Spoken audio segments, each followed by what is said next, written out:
So let me just play the video, okay, and let's hear this argument again, so that we can all be informed on why this person thinks that the theory of exploitation is wrong. What about von Bauwerk? Well, two important points about von Bauwerk. Well, the one that he's known for is that he came up with a theory of capital and interest that was based on subjective values, that was based on people's time preferences. Now, it was adulterated with other factors, but basically he came up with the notion of time preference. That is, if I were to ask you to lend me $10,000 and you completely trusted me, there was no question that I would default, and that I would pay you back in 1 year. I would give you an IOU for, let's say, $10,000 in 1 year's time. Okay. Well, would you give me that for a firm promise, firm guarantee that I'd pay you back? Would you give me $10,000 today in exchange for $10,000 a year from now? No one would. Why? Because in the interim, you'd be giving up the satisfaction from that $10,000. Okay, that's the notion of time preference. So already we start from a claim that is unsupported. Okay, so in fact there are people who are willing to give other people $10,000 in order to obtain in the future those $10,000. Okay, people save their money and not necessarily do it because they are having, this difference in time preference to other people, whatever. Normally, okay, when people put their money in banks, they are not actually receiving much interest. Indeed, today the interest that people receive in a general, bank account is nothing. Okay, and I know this because I have my own bank account and I receive no interest. Okay, in my savings account. So,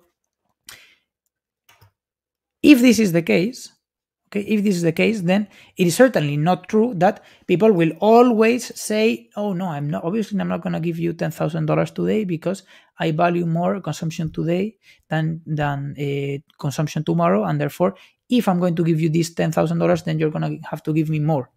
Okay, it is not necessary. Okay, time preference is not necessary to explain this phenomenon. First of all, because even if you account for time preference, this is not necessarily a thing that you observe. And in fact, we don't observe this empirically all the time, that people are willing to give you money only if you're going to give them a significantly higher amount in the future.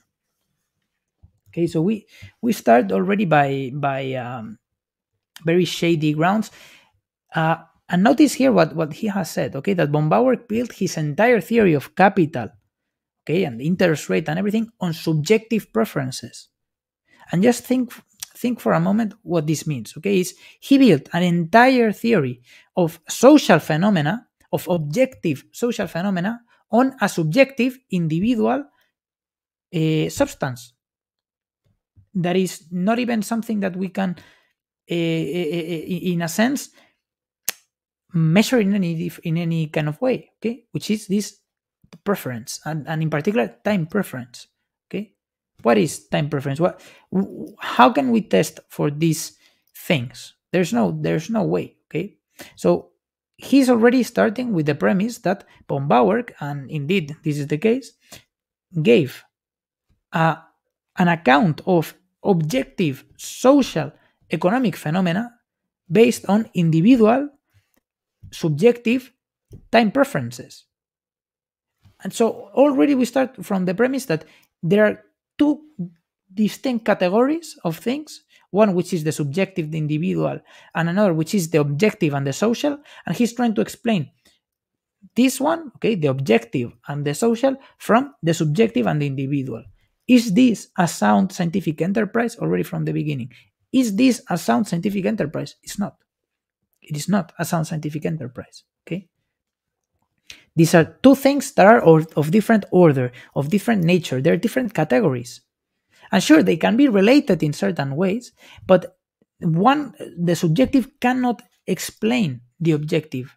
Okay, especially at this level of economic analysis, at the level of the macroeconomy, of capital, of the general interest rate. Okay, these are things that already from the beginning cannot be understood with this notion of a subjective individual time preference. Okay, and this is at the heart of many of the problems that appear in Austrian economics, right?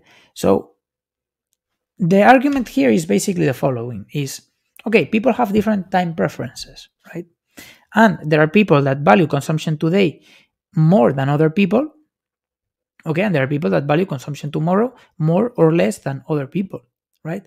So there are people that have saved, and we don't know exactly how this happened, whatever. He's going to say, well, there are just people that happen to have this capital that they can invest, okay? And they invested because they have this different time preference that allows them to get people that have not their time preference, so a different time preference, a time preference that is more tilted toward consumption today, and therefore they satisfy their needs with this initial investment, by paying them today, and then they obtain this future reward that is completely morally justified. So this is the argument. Okay, let's hear it from him.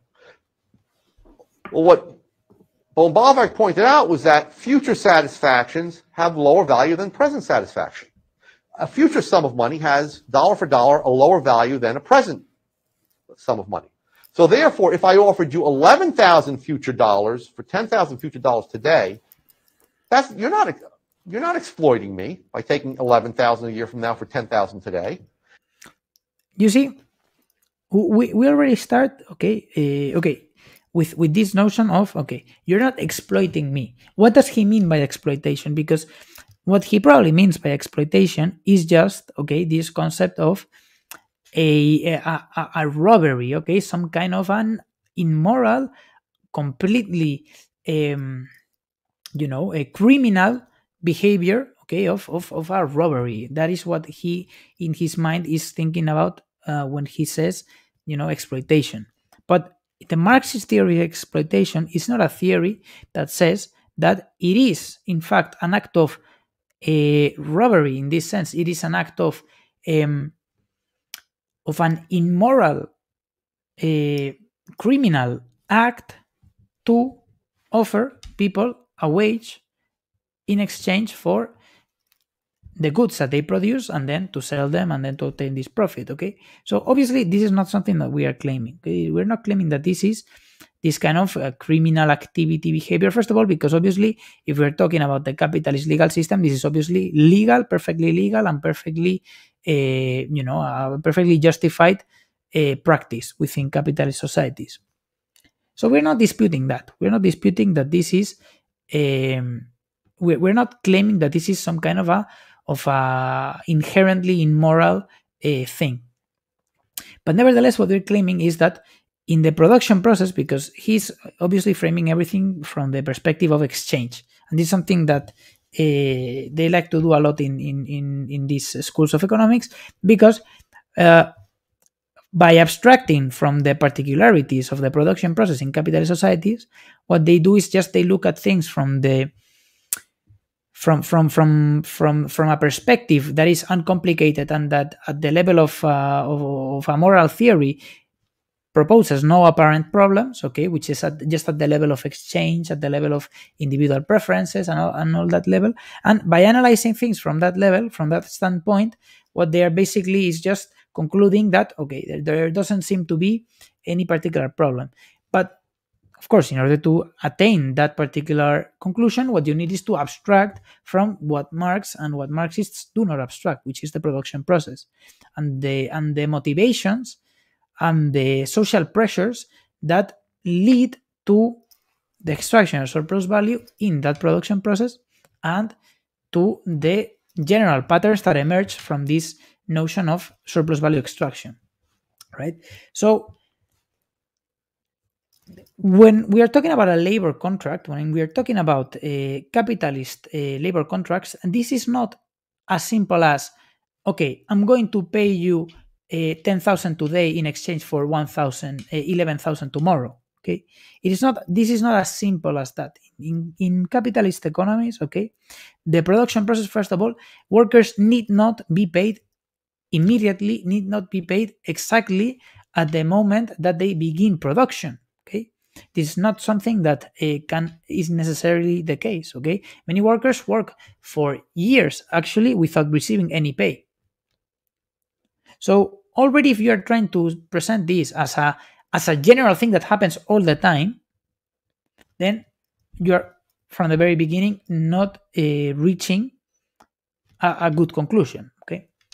Now, second of all, even if we assume, okay, that people get paid today, okay, the contracts are normally not done in this way of, oh yes, tomorrow you are going to pay me this amount, okay, and the key thing of this is that when there is a bargaining being done in the labor contract, the capitalist basically possesses most, if not all, of the bargaining power.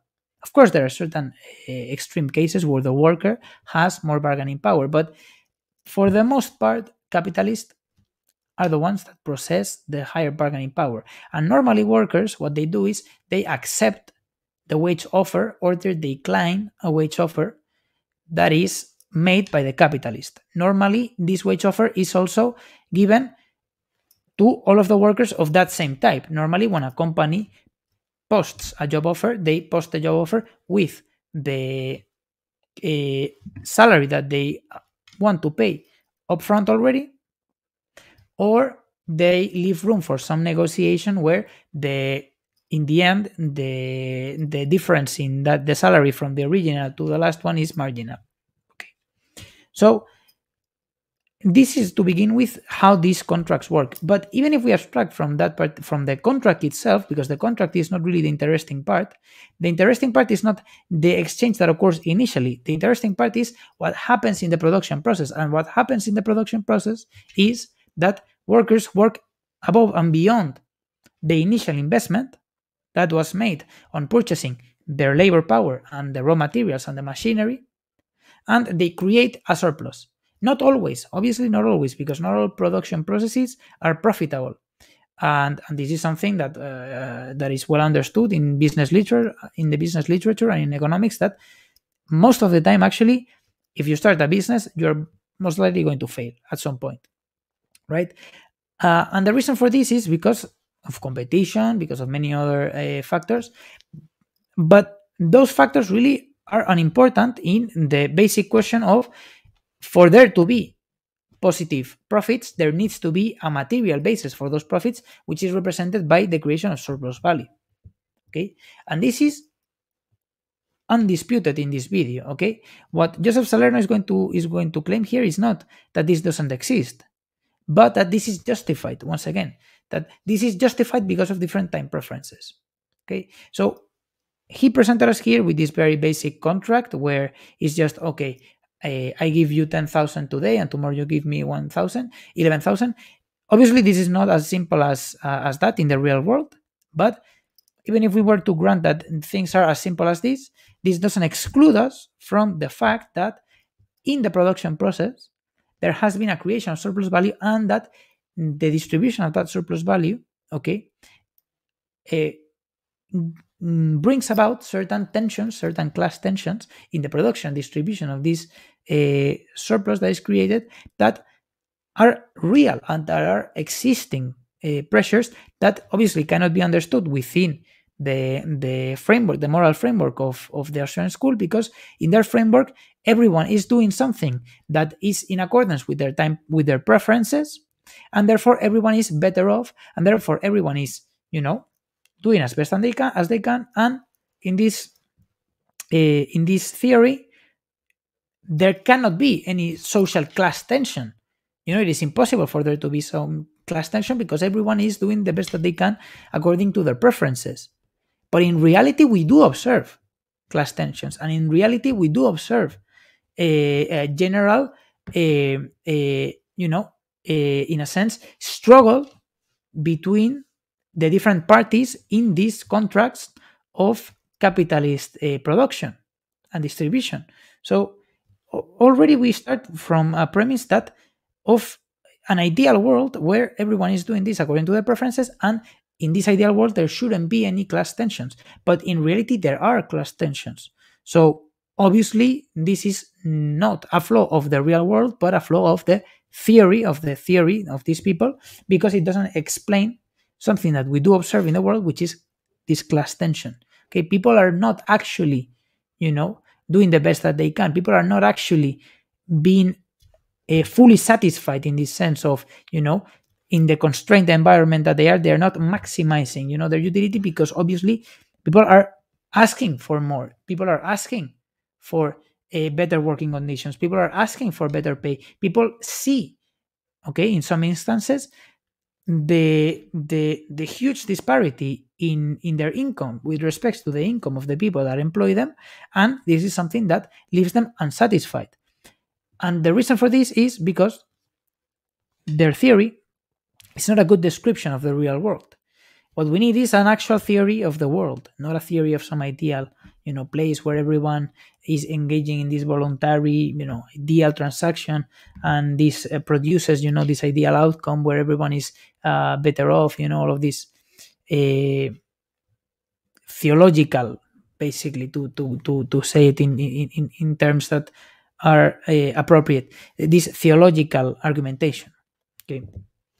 Now, let's continue with the video. In fact, that reflects the fact that future dollars have a lower value than present dollars.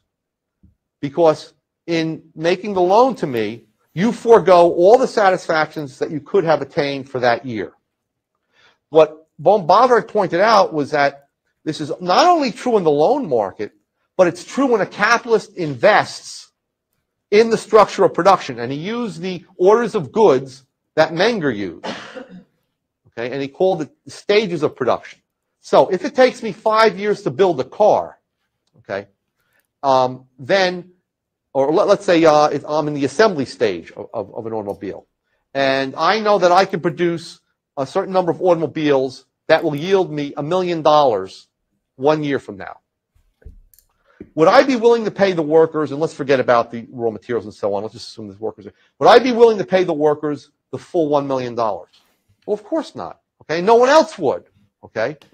See, right now what he has done basically is accept, okay, the theory of exploitation, which is just, in order to make a profit, capitalists cannot pay. It is contradictory for capitalists to make a profit and at the same time pay to the workers exactly what they are producing. Right? This is completely contradictory. This cannot happen. Both things cannot happen at the same time. So he's accepting this. And right now, basically, at this point, he has accepted the validity at a very simple level, because obviously the theory of exploitation is not just at that level of I pay you more than what you produce for me. Okay, it has to do with value creation, with relationships, all of that. But at a very simple level, what he has done is accept the theory of exploitation, which the theory of exploitation is basically a theory that says that in the production process, workers work beyond what is needed in order to reproduce their labor power. So basically, they work more than what they obtain in the form of wages. Right? And he has accepted this. Okay, he has accepted this. Now, starting from this point, okay, where he has accepted, the theory of exploitation, which is a descriptive one, what else can we do from now? What else can he do in order to attain the ideological goal that he's wanting to attain? What he can do is he can present a moral justification for this, right? And then claim that this is what makes the theory of exploitation be wrong, even though he accepted already in the beginning this particular theory. So now let's look more carefully into the argument that he's going to make now. The workers' value would be bid up to a level which reflected the time preferences in society. So if there was about a 10% time preference on average in society, if people preferred goods today to goods a year from now by about a 10%, then the total amount of wages paid to workers would be 10% less than $1 million. That is about $900,000. So capitalists would pay about $900,000 at the beginning of the process. Let's assume they pay them right at the beginning. and in return, they would get the capital goods that the laborers worked on for the year. And at the end of the year, the capital goods would be finished automobiles, which the capitalists would then turn around and sell for $1 million. He would get about, let's say, an 11% return on the $900,000 investment. Okay. So, far from being exploitative, what the See, what we have seen right now is basically, he has said, if it is the case that there is this difference in time preferences, okay, and he even gave a number for this, the time preference rate, okay, then, okay, this would be the case, and then this would be completely justified. This wouldn't be exploitative. Now, has he presented any evidence to suggest, and will he present in the remainder of the video, any evidence to suggest that this is exactly the case, that this is exactly how capitalist production works and how capitalist contracts are made?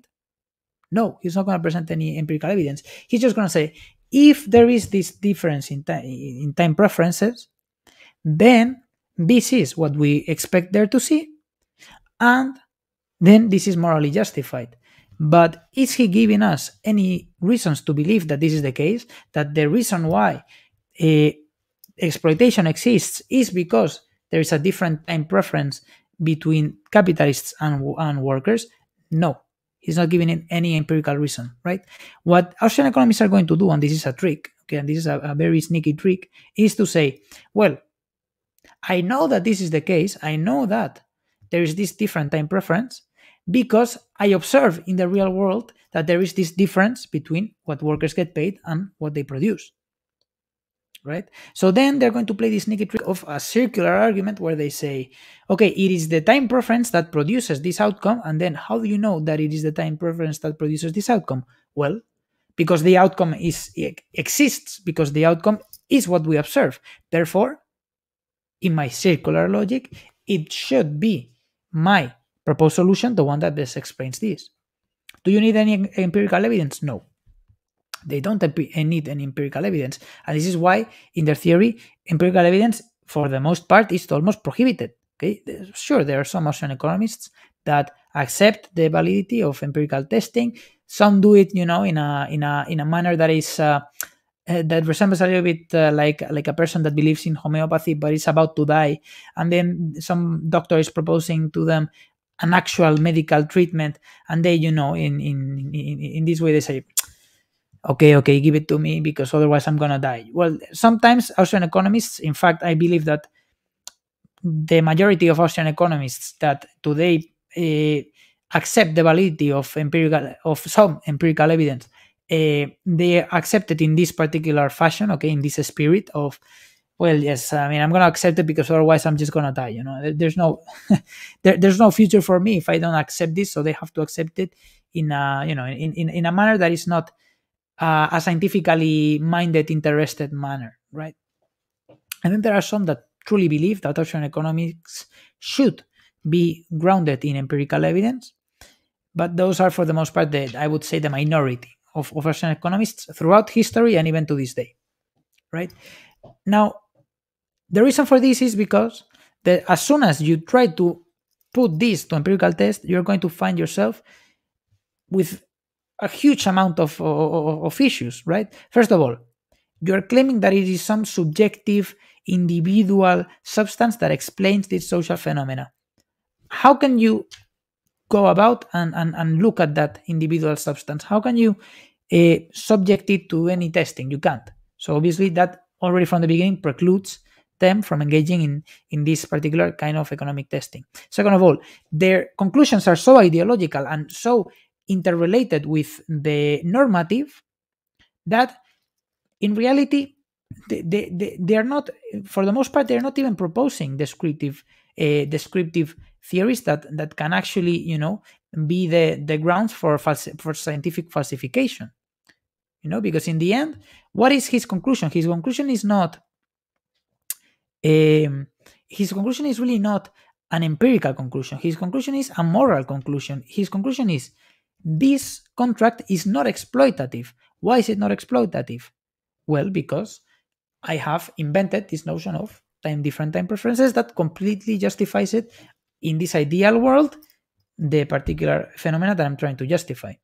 This is, and I want you to be in the mindset, okay, in the mindset of an atheist talking to a religious person, okay, and in particular, let's talk about a Christian, okay. Now, think about one of the key problems that has been the subject of much debate in Christian theology, which is the problem of evil, right? Is if God is all loving, if God is a pure love, then why is it that the world exhibits such a huge amount of evils that we can test, that we can actually observe, that we can see, that we can feel? Okay, now notice that there is a real phenomenon that is being talked about, which is, let's say, murder, okay, rape, all of these things, okay. This is the real phenomena. And then there is the ideological, the religious component, okay, which is the notion of God being good and then those things being evil, right? Now, what a theologian might say is, well, I mean, these things exist, right? These things actually do exist, okay? Evil exists. And then propose an ideological, theological, actually, reason to justify those by saying, well, God gives us free will, and then human beings in their decision making, because they're imperfect, flawed beings, they make mistakes and they engage in all of these evils that we observe in the real world. Okay, this would be one theological answer. But another theological answer would be, there is no evil. There is no evil because everything that happens in the world is a creation of God. And since everything that happens in the world is a creation of God and God is good, everything that happens in the world is good. So then they accept the existence of the things that we're calling evil, but they name them in an ideological, in a completely different manner, so that they suddenly become good. Well, this is the same thing that is happening here, but with an economic phenomenon. Okay, there is a phenomenon, okay, and the phenomenon is the extraction of surplus value. But okay, if you're just going to look at it in the monetary sense, money profits, okay, whose material basis is surplus value. And there is this problem that theologians of capitalism are, in a sense, apologists of capitalism are, in a sense, there is this dilemma that they are faced with, which is, okay, if capitalism is good, then why would it produce this, thing that we don't like? Okay, this, exchange of equals, but without equality. This,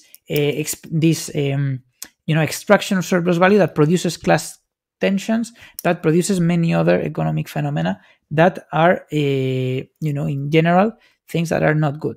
Well, what they say is they say the same thing, okay, that some theologians might say about the problem of evil, which is, yes, these things exist, but they're good.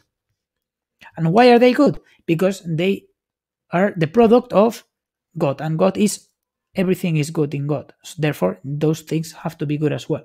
Well, this is the same logic, but applied to this particular thing is, yes, exploitation exists, but I'm not going to call it exploitation. I'm actually going to call it a voluntary transaction, because in my framework, okay, this is actually good. This is morally justified, right? So therefore, the entire dilemma gets completely fades away. The dilemma fades away. And then they say that this is a problem of the Marxist theory of exploitation, but this is not a problem of the Marxist theory of exploitation, okay? This is just them trying to justify a thing that we observe and that we can explain a lot of things with. So let's continue and let's finish. The capitalist function in a market society is to remove the burden of waiting for income from the workers. Think about workers that want to engage in a 5-year process, okay? They want to produce bread from scratch. Well, if you think about it, before you can even produce bread, okay, you must have the wheat. First the flour, then the wheat before that, and before that you must have the farm tools. And before that you must have the iron ore. So it might take 5 years to produce bread. Now, let's say the workers could produce bread that would sell for $500,000, okay, as a group. And let's assume there's no capitalists. They'd have to wait 5 years for that income, okay? Now, how would they go about doing that? They would have to save up consumer goods in advance. or they would have to save up money in advance. That would see them over that 5-year period.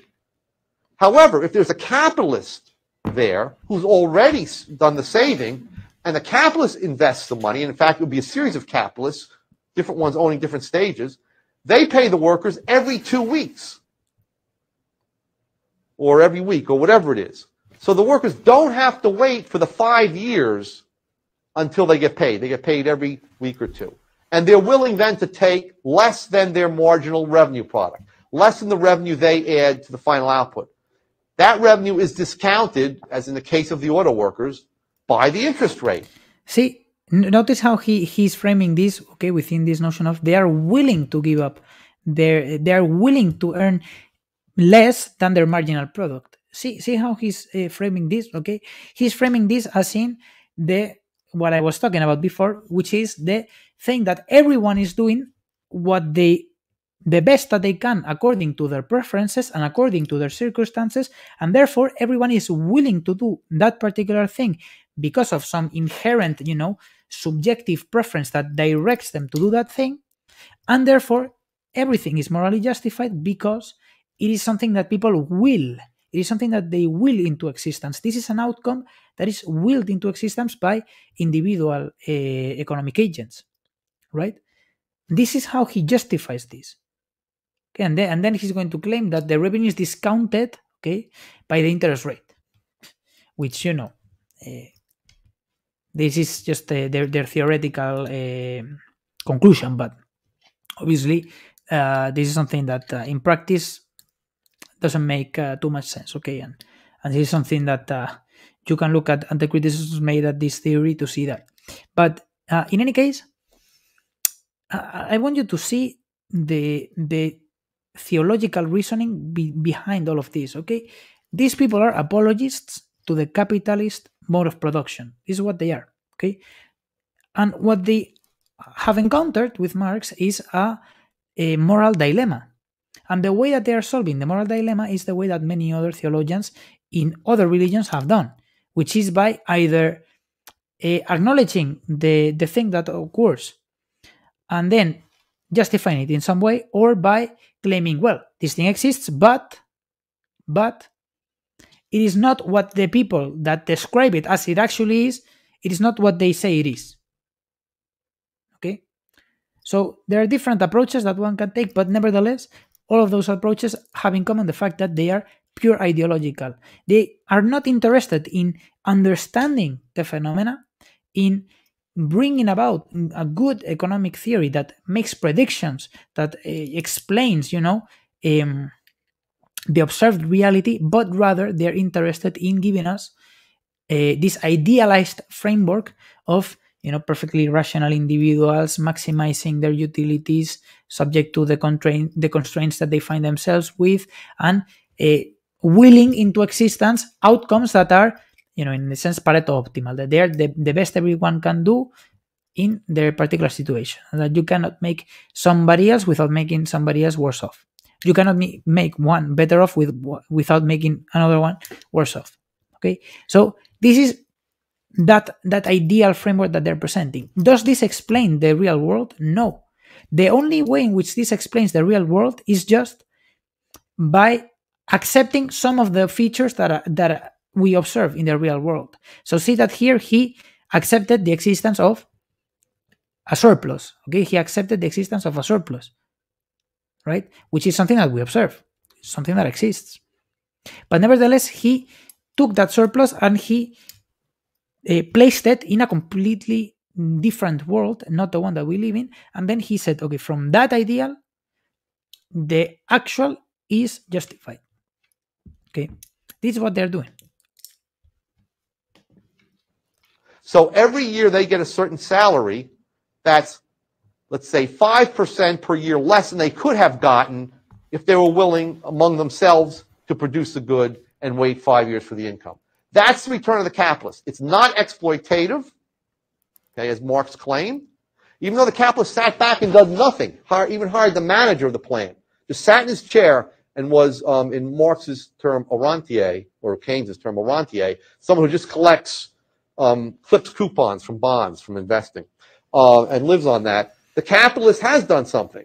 At some point in the past, that person who has become the capitalist was a saver first, was someone who abstained from consumption, and may not have been even particularly rich, but abstained from consumption in the present and accumulated a certain capital that he then advanced to the workers before the product was ready for sale. See, and now he presented another ideological trick, which is claiming that this, abstination from consumption in the present, that this capital that somehow the capitalist accumulated, it's there and it is there, but there's no prior explanation of that. It's just there. It's just there. The capitalists suddenly happen to be in the position of accumulating capital, and they suddenly happen to be in the position of saving, okay, and investing, right?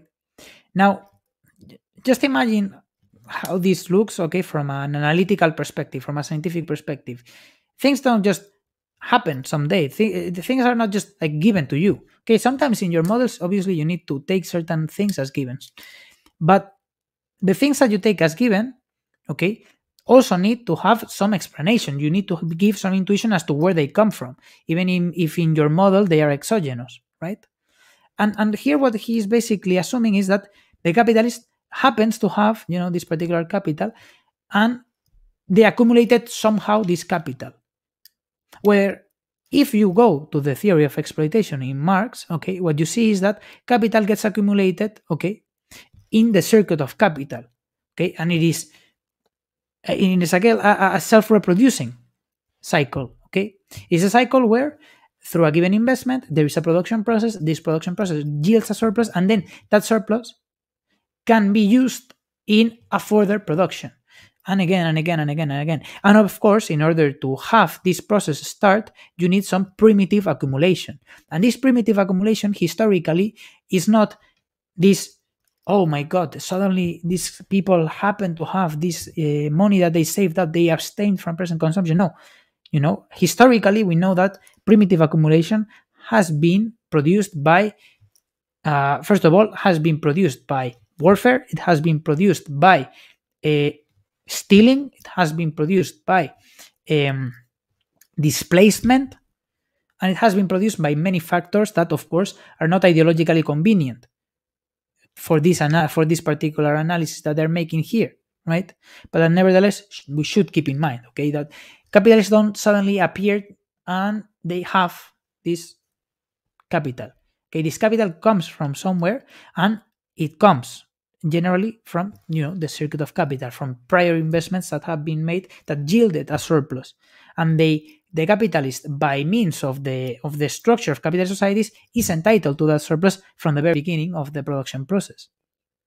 Okay, and now a socialist, okay, can come and say, I think that a better way of organizing production is one where it is the workers that make the decisions as to how the surplus is distributed, how the surplus is created, in which way it is created, how it is distributed, etc.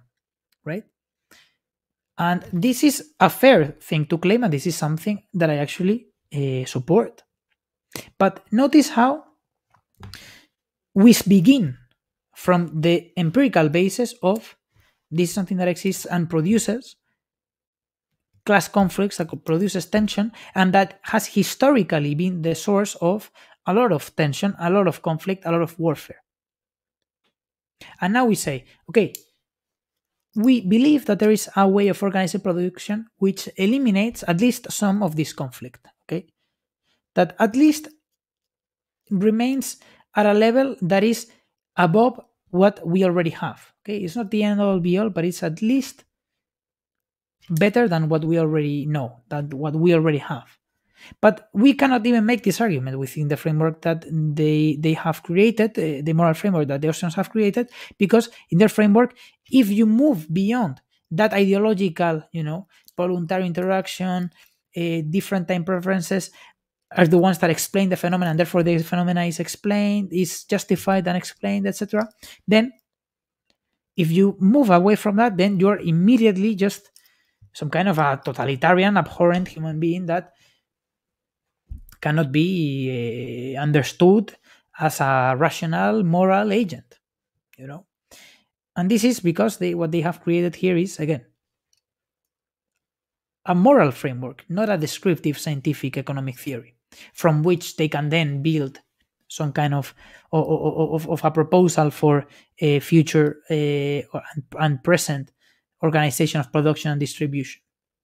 Okay, it is just purely at the level of the ideology, purely at the level of the moral, the justifications, etc. I might mention also, not only did capitalist investors or capitalist entrepreneurs remove the burden of waiting, also, as we see in the case every day of firms that lose money, as in the case of GM, for example, or as in the case of IBM, which in 1990, 1991, IBM lost $13 billion in those 2 years. Did any of the workers not get paid during those 2 years for the products that they worked on for IBM? Who lost the $13 billion? Did the workers lose a penny? No. They were paid. They may have lost their jobs after the fact, but for the... First of all, again, historically, this is not necessarily the case. Okay, there are many cases where businesses do not pay their workers in advance, and then after the business fails, the workers are still not paid. Okay, and we have many examples of this happening in the world to this day and in the past. Okay, so I mean, what are we doing here? I mean, what is he trying to convey? Is he trying to convey a general theory about profitability? No, he's trying to convey a general moral framework from which to say, of course, capitalist contracts are not exploitative because, you know, everyone is doing a voluntary transaction and they have different time preferences which inform these transactions, and therefore everything is completely morally okay. And then he has, in order to justify this, obviously he has to ignore the fact that in the world, workers are not necessarily paid at the beginning of the production process or even during the production process. Okay, many contracts are contingent on the outcome, on the product that has been produced. Okay, and what this means is that many contracts, and even the contracts that are supposed to, where the capital is supposed to pay you at the beginning or during the production process, are not necessarily enforced. Many workers, again, work unpaid. Okay, and also an important thing here to say is that workers do have to wait. Indeed, workers do have to wait. Okay, they work for a period of time, and during that period of time where they're working, they indeed face the burden of having to wait. And indeed, because they get paid so little compared to the people that generally own the means of production, that normally their waiting is a lot more troublesome than the waiting of the capitalist. The capitalist waits, okay, but waiting is, for the capitalist, in many instances, is not just waiting without eating any food or whatever. Okay, normally, and we're talking here about big businesses, capitalists, whenever they're waiting very well served. Okay, their waiting time is not as hard as the waiting time of people that are living, month to month and are waiting for their pay at the beginning of the next month. Okay, so, but even if this wasn't the case, it still doesn't deny the real existence of the surplus. It doesn't deny the existence, and it doesn't deny the social tensions that this surplus creates. It doesn't deny any of those things. Okay, even if we work within his assumptions. Product they produced that was not worth the cost of producing, they still got their full pay. So even though Bombewerk didn't quite go that far, okay, Mises and Rothbard did, we see that the capitalist entrepreneur also removes the burden of uncertainty in payment from the workers. Okay. All right. So that was Bombewerk's first important contribution. It's much broader than that. He actually developed, in effect, what Murray Rothbard has called Austrian macroeconomics. Okay, he developed a version of an overall economy much before Keynes discovered macroeconomics in 1936, quote unquote. Okay. Well, obviously, Keynes didn't discover macroeconomics, but Keynesian macroeconomics have been a really powerful, let's say, economic enterprise in the field of academic economics. Therefore, some people claim that Keynes is the father of macroeconomics. I would say that Keynes is the father of modern macroeconomics. Okay, because certainly Keynes made some really good contributions to macroeconomics, but in the classical tradition, there is already a theory of macroeconomics that is developed. Okay, so that is just a minor point. But in any case, hopefully this video served in a sense to get you into the mindset of what replying to these arguments really is about. You're not replying to an argument that, first of all, challenges, if you're a Marxist, first of all, you're not replying to an argument that challenges your theoretical postulates, okay, but rather to an argument that challenges what they believe is your moral intuition, what they believe is your moral theory. Okay, this is the thing really that they're criticizing, their beliefs about your moral propositions. But my moral proposition is not, and Marx's moral proposition is not, all exploitation is unjustified and completely immoral and should be done away with. Okay, my moral proposition, and what I think is also Marx's moral proposition in this particular question, is that capitalist production produces a tension that arises from the way in which production is organized and in which the creation of surplus value is organized. Okay, and from this general organization of production and distribution of surplus value, there arises certain economic tensions, certain class tensions that produce some phenomena that we observe in the world that we are not particularly keen of, and therefore we want to bring about a society that doesn't have the source of those things, and therefore cuts from the root of the cuts the root of the problem, and is at a better position to deal with those problems. Okay, therefore they are not challenging, if you're a Marxist, they are not challenging your theoretical postulates. They are challenging their beliefs about what your moral postulates are. And those beliefs are ill-informed. Their beliefs about the Marxist morality are ill-informed. And they are ill-informed starting from the premise that that Austrian economists don't even read Marx. Okay, let's be honest. Most Austrian economists don't read Marx. And the ones that have read Marx, like Schumpeter, are not as reductionist and as simplistic in their analysis of Marx.